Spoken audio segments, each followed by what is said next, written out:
Good morning everyone. This is going to be my weekly analysis on GU and EU.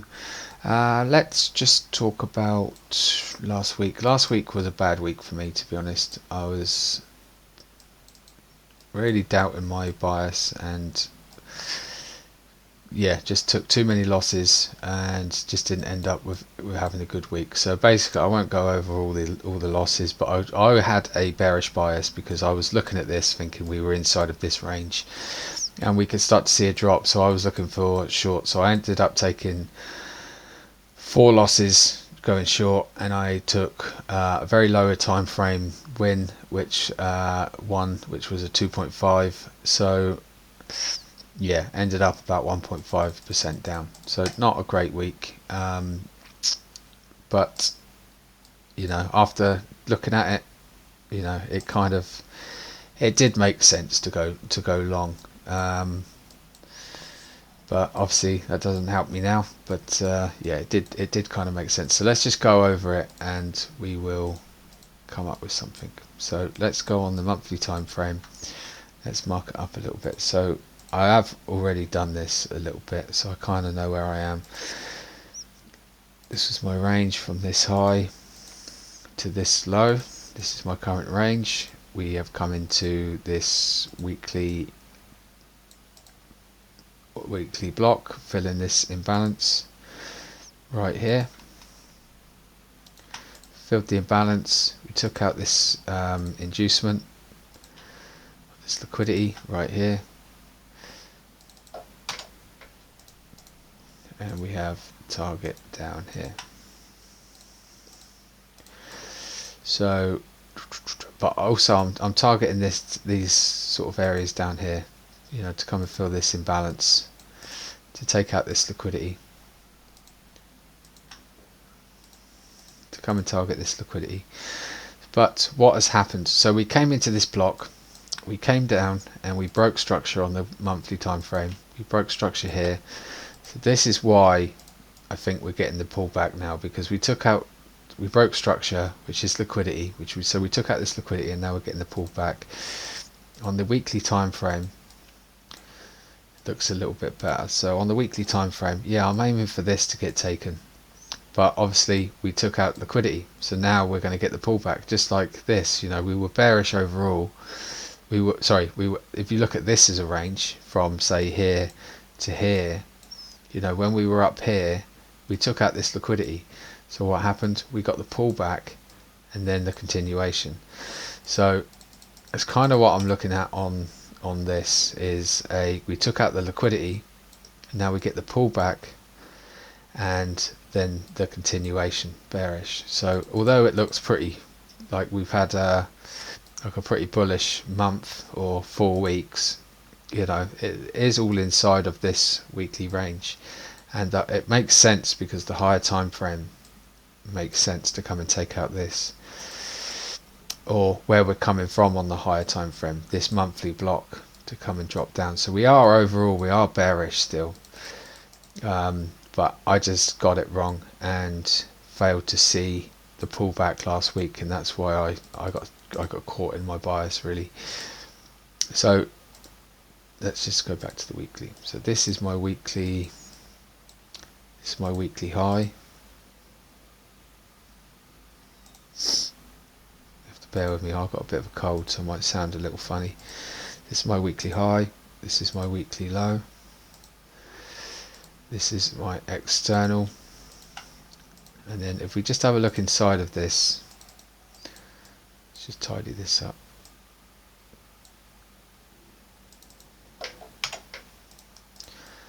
So now it makes sense that for this to get taken really, because this is liquidity inside of the range, and I think this is a weekly, unmitigated weekly wick right here, and below it we've just taken out this liquidity to the left.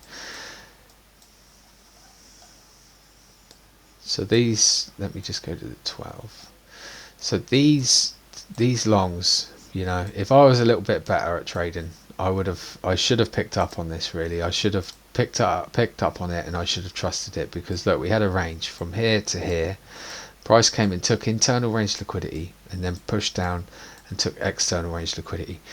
So if we've taken external range liquidity plus we've taken this higher time frame liquidity to the left, then it doesn't make sense for people to be looking for shorts from these smart money traps, really. So, and that's kind of what it was. It was just a trap to induce sellers, and then like induce sellers like me, and then come and take them out. And because once we took out external of this range, once we took out external of this and external or this liquidity to the left, this becomes liquidity because we took out south side and now we come for buy side. And just above that we have this unmitigated weekly wick, which, to be honest with you, now that we've taken out liquidity, we could just start to see that drop, which I'd quite like to see. I'd quite like to see us switch and then I'd look for shorts from there. But I do think that we could possibly get a push up. I don't know this, to be honest, but I will be, because like I say, we could just drop from this weekly wick. We could just start to drop now because we've taken out the liquidity. So, but I am aware that we have this imbalance up here, and this is my whole range. So this would be internal. This is internal. So this could still get taken up into here. So I'm aware of that, but it's not going to be my main focus, to be honest. I'm just going to wait and see. So if we come into this weekly and then we just start to create some bearish structure, then we'll look for that bearish range and I'll take that short and trade that lower time frame range. Really, I'm not just going to say, okay, this is my POI, I'll enter short here on GU, because it's not quite as clear as EU. I'm not just going to take that, or if it comes up here, take that. I'm going to wait for a bit more confirmation, to be honest. But overall, yes, I got it wrong last week. I got my bias wrong last week, but I can see why. I can see why, because this becomes liquidity inside of this range.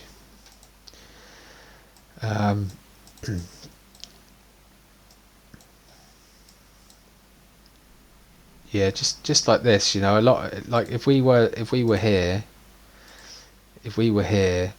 for example, and we had just broken structure, so we just ran liquidity here and broke structure, we'd be looking, like a lot of people would be looking at this thinking, okay, well, as price comes up back up here, they enter short and then target these lows, but I suppose that's where I kind of see things a little bit differently, because I would see this as a range from here to here, and now we've ran liquidity and we've broke structure, so we've confirmed the range.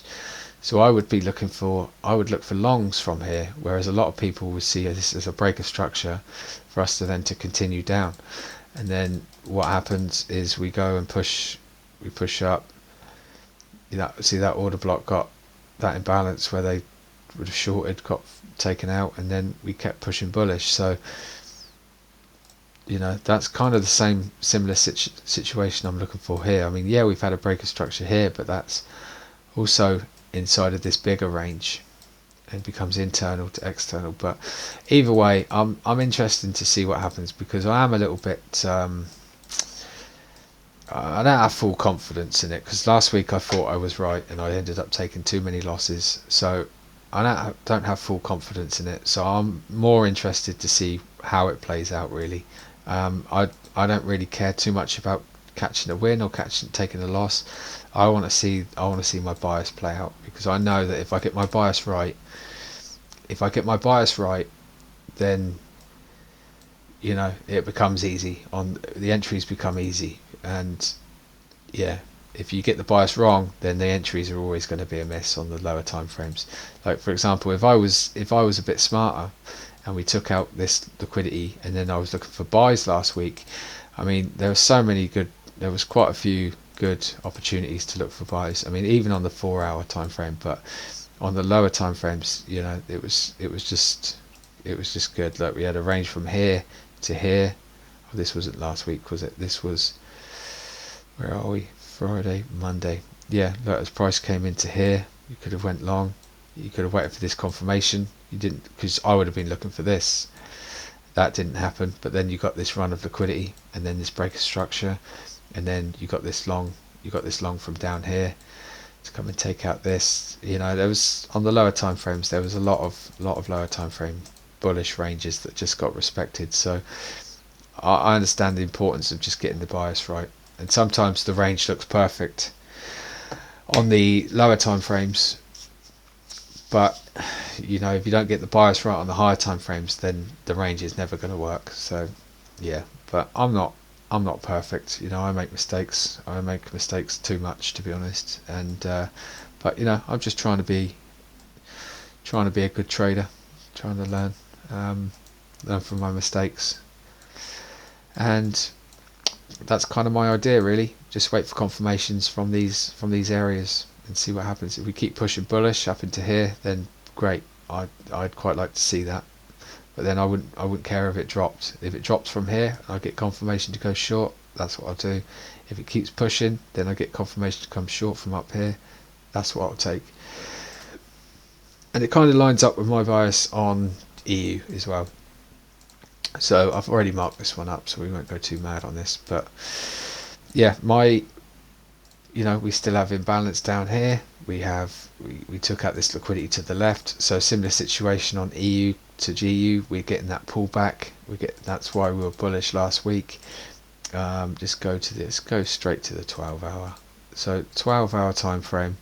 This is the one that looks the cleanest. That's why I choose 12-hour, because if we go on the daily, it just looks like a lot of mess. You know, we had the run of liquidity, the break of structure, which makes sense, but up here you don't really see it. Nothing looks clean up here, so I dropped down to the 12-hour just to tidy it up and make it look clean, really. So the way I'm looking at this is we are still bearish on the higher time frame, targeting this down here. We've taken out liquidity, and that's why we're getting the pullback. So we have a range. We have a range from this high to this low, and we have internal range liquidity right here, which hasn't been swept yet. And we also have we have a strong high, we have a weak low, but this is also a range inside of a range. So we have a strong low, and then we have a weak high, because we ran liquidity and then we pushed up and we broke structure, and then price ran liquidity and then we broke structure. So we have a strong low and we have a weak high.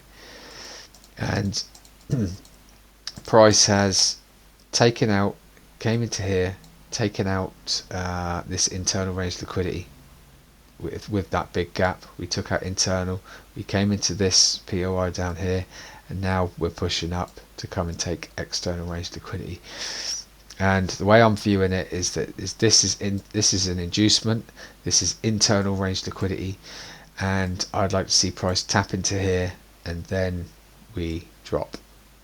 And this hopefully, if I've got the bias right, this will be enough liquidity to be taken to just tap into the POI and then drop. So I actually prefer the look of EU to GU, to be honest, and I'm going to be looking for something like that. I would take this one direct, but I take it direct, but I'd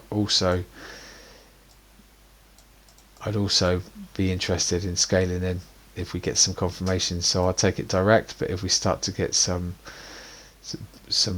bearish ranges form, then I will take it like that and target that. So yeah, and if we push on past this, well, I was just wrong, and you know, I'll learn from it and just hope I don't ruin my accounts trying to learn from it. That's the main thing. Yeah, so I'm still bearish, to be honest. I know that's probably a lot different to most of you, but yeah, I can only trade what makes sense to me, and if I'm wrong, then make the changes, I guess. But you know, I was wrong last week, and it made sense that I was wrong, because after looking back, you know, we took out the liquidity, we're getting the pullback, so it does make sense, you know. Because sometimes I think, okay, well, if we're bearish, then you know, these ranges, this should hold, you know. But what happened, like this is external here, so this was a range. We took out internal, then we came for external, and then I'm like, okay, well now maybe we come and tap into here, and then we go, and I forget the fact that this was a range, and what's happened is we've generated liquidity. So sometimes I just, you know, I'm just not very clever. But yeah, I'm gonna stick with my bias and go from there. But I hope you all have a good weekend, and I'll speak to you soon. Goodbye.